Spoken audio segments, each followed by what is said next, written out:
अस्सलाम वालेकुम दोस्तों, उम्मीद है आप खैरियत से होंगे। पिछले 7 सालों में जिस तरह से मोदी सरकार ने हमारी डेमोक्रेसी को नुकसान पहुंचाया है, उसी का नतीजा है कि आज हमारे कॉन्स्टिट्यूशनल इंस्टीट्यूट सरकार के इशारों पर काम कर रहे हैं। चाहे वो विधायिका हो, कार्यपालिका हो, न्यायपालिका हो या फिर मीडिया, सब के सब सरकार की गोद में बैठे हुए हैं। वक्तन फ़ौक्तन न्यायपालिका की तरफ से हमारे नागरिक अधिकारों की सुरक्षा की बात होती है तो फिर उम्मीद पैदा होती है कि हमारे मुल्क में कहीं ना कहीं डेमोक्रेसी आज भी जिंदा है। वेस्ट बंगाल के चुनाव के वक्त में मद्रास हाई कोर्ट का चुनाव आयोग को लेकर टिप्पणी करना या फिर इलाहाबाद हाई कोर्ट का ऑक्सीजन की कमी को लेकर टिप्पणी करना या फिर मुंबई हाई कोर्ट और दिल्ली हाई कोर्ट सरकार की कार्यशैली को लेकर टिप्पणी, ये सब के सब हमारे जीवंत डेमोक्रेसी की मिसाल है। पिछले हफ्ते दिल्ली हाई कोर्ट ने नताशा नरवाल, देवांगना कालिता और आसिफ इकबाल तन्हा को यूएपीए के मामले में जमानत दे दी है। उसी के साथ साथ कर्नाटका हाई कोर्ट ने भी पिछले साल बेंगलुरु में हुए दंगे के मुल्जिमीन को जमानत पर रिहा करने का फैसला सुनाया है। पिछले दिनों जब बेंगलुरु के अंदर फसाद हुआ था, उस घटनाक्रम का भी हमने वीडियो बनाया था। बेंगलुरु के डीजी हाली इलाके में कांग्रेसी एमएलए अखंड श्रीनिवासन मूर्ति का भांजा था, जिसका नाम पी नवीन है। वो मुसलसल कई दिनों से फेसबुक के ऊपर इस्लाम के खिलाफ पोस्ट डाल रहा था। फेसबुक पोस्ट से इलाके में तनाव पैदा हो गया, जिसके नतीजे में 3 लोगों की पुलिस फायरिंग में मौत वाक़ई हो गई। पुलिस के पास गए, एफआईआर दर्ज कराए, कंप्लेंट देने के बाद फौरन उसको अरेस्ट करने का डिमांड किए, लेकिन ये लंबा प्रोसेस इतना गया कि बाहर लोग प्रोक होना शुरू हो गए, जमा होना शुरू हुए। तो फौरन हमारे मुजम्मिल पाशा डिस्ट्रिक्ट के सेक्रेटरी पुलिस के साथ पुलिस की माइक लेकर वायलेंस को कंट्रोल करने में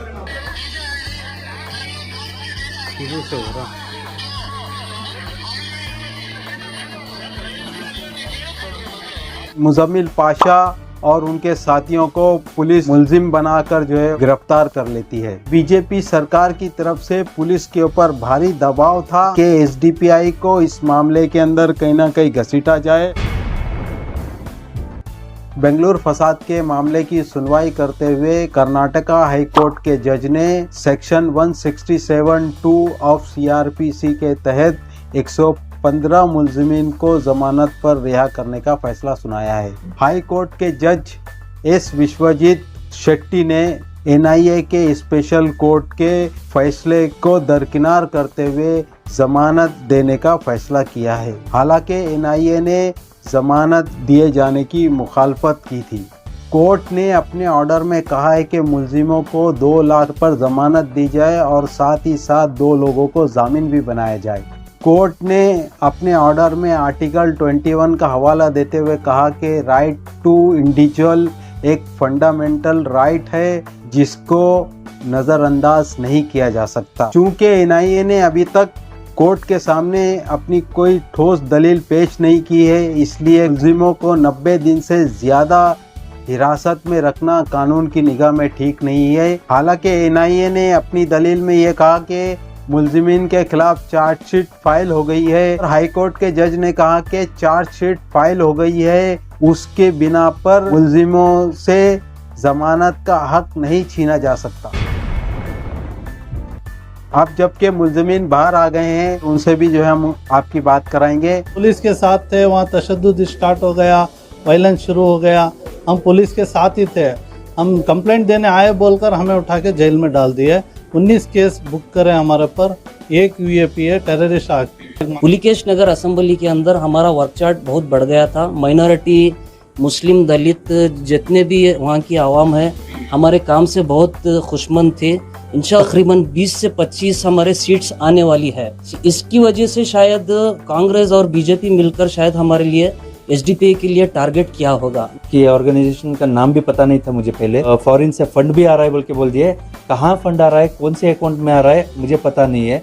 मेरे अकाउंट में 1 लाख रुपए जमा नहीं है। इस हिसाब से एनआईए का शुक्रिया भी अदा करना है। फॉरेन से फंड नहीं आ रहा है बोल के वो क्लियर चिट दिए मुझे। मैं ज्यादातर सीएनआरसी में हर जगह जाके काम किया हूँ। हर एक एक्टिविस्ट के साथ में मिलकर काम किया हूँ, चाहे वो रामचंद्र गुहा हो, कैप्टन सर हो, चाहे विनय सर हो, हर एक लीडर, हर एक सोशल काम करने वाला, ऐसे ही लोगों को चुन छाट के क्यों उठाते हैं? इनमें मालूम हो जाएगा कि ये लोग टारगेट करके उठा रहे हैं। जो करे हैं वो लोग बाहर है, जो नहीं किए हैं वो लोग अंदर हैं। लोगों को दस्तमैन यहाँ पे रख के और ज्यादा उभार के भेजे हैं। तो ये हम लोग स्प्रिंग की तरह, स्प्रिंग को कि जितना दबाया जाएगा स्प्रिंग उतना ही उठता जाए। इंशाल्लाह आने वाले दिनों में 100 to 100% हम लोग देंगे। डीजे लियो के झेली स्टेशन के सामने हुए थे, फिर वहाँ एक स्पॉन्टेनियस एक वायलेंस हुआ। वायलेंस में बहुत सारा उन्होंने पुलिस स्टेशन टारगेट किया, बहुत सारा उन्होंने एक राइटिंग इंसिडेंट हुआ। और पुलिस ने क्या किया, रेंडमली अगले दिन ही बहुत सारे लोगों को मासूम लोगों को, जो कि जिन्होंने या तो प्रोटेस्ट में के लिहाज से गए होंगे या कोई वहाँ से गुजरे होंगे, ऐसे बहुत सारे लोगों को अरेस्ट कर लिया। इस केस में बाद में पुलिस ने बहुत सारी FIRs भी डाली।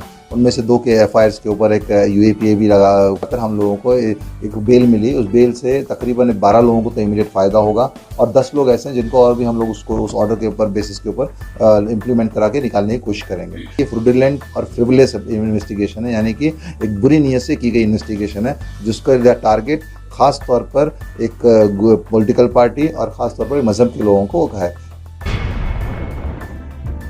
किस तरह से हमारी सरकारें बेगुनाह लोगों को फंसाने के लिए कानून का इस्तेमाल करती हैं और कानून की सख्त धाराओं में उनको सिर्फ और सिर्फ इसलिए गिरफ्तार किया जाता है कि वो ज़्यादा से ज़्यादा दिन तक सलाखों के पीछे रहे, ताकि उनके हौसलों को जो है तोड़ा जा सके, उनके यकीन को तोड़ा जा सके और उनको खौफ के अंदर मुब्तला किया जा सके। इस वीडियो में बस इतना ही।